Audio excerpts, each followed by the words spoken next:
And we are hiring workers. Oh. How much salary? What kind of business?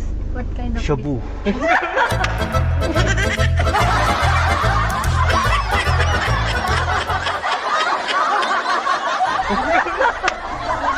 Shabu shabu.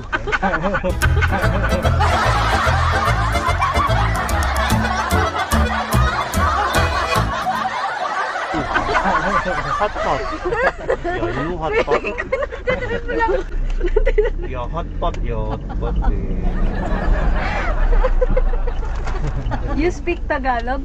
Salamat po kunti a little. Konti lang? Chukum masaya.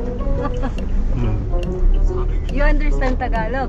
A little. A little? Sometimes it goes derecho. Is it? The derecho? Diretso?